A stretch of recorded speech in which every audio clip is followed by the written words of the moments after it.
आखिरी मैसेज रात के बज रहे थे 2। शहर की सड़कें सर्दियों की घनी धुंध में लगभग गायब हो चुकी थीं। राहुल अपनी नाइट शिफ्ट खत्म करके पैदल ही घर लौट रहा था। तभी सड़क के किनारे एक पुराने बस स्टॉप की बेंच पर उसे एक फोन रखा हुआ दिखा। उसने झिझकते हुए फोन उठाया, स्क्रीन ऑन की। उसमें कोई पासवर्ड नहीं था। तभी अचानक फोन वाइब्रेट हुआ और एक मैसेज स्क्रीन पर फ्लैश हुआ। तुमने इसे क्यों उठाया राहुल? राहुल के हाथ से फोन छूटते छूटते बचा। इस अनजान फोन पर उसका नाम कैसे? उसने घबराहट में चारों तरफ देखा, लेकिन उस गहरी धुंध में दूर दूर तक कोई इंसान नहीं था। तभी फोन फिर वाइब्रेट हुआ। तुम्हें मेरी बात माननी चाहिए थी, अब पीछे मुड़कर बिल्कुल मत देखना। राहुल की रीढ़ की हड्डी में सिहरन दौड़ गई। उसके कदम खुद ब खुद तेज हो गए। सड़क के सन्नाटे में सिर्फ उसके जूतों की आवाज गूंज रही थी।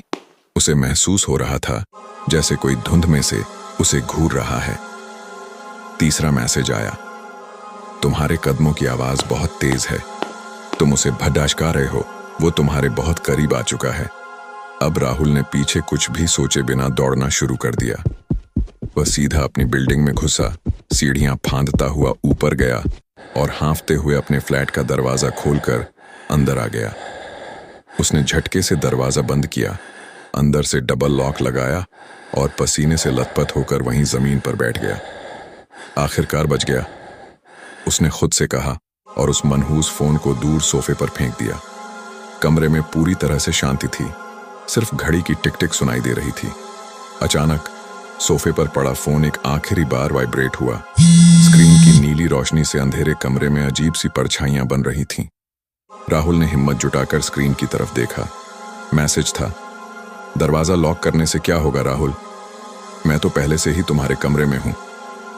इससे पहले कि राहुल पीछे मुड़कर देख पाता, कमरे की बत्ती गुल हो गई और उसे अपनी गर्दन पर किसी की ठंडी सांसें महसूस हुईं। नेक्स्ट पार्ट के लिए सब्सक्राइब करें और कमेंट में नेक्स्ट लिखे।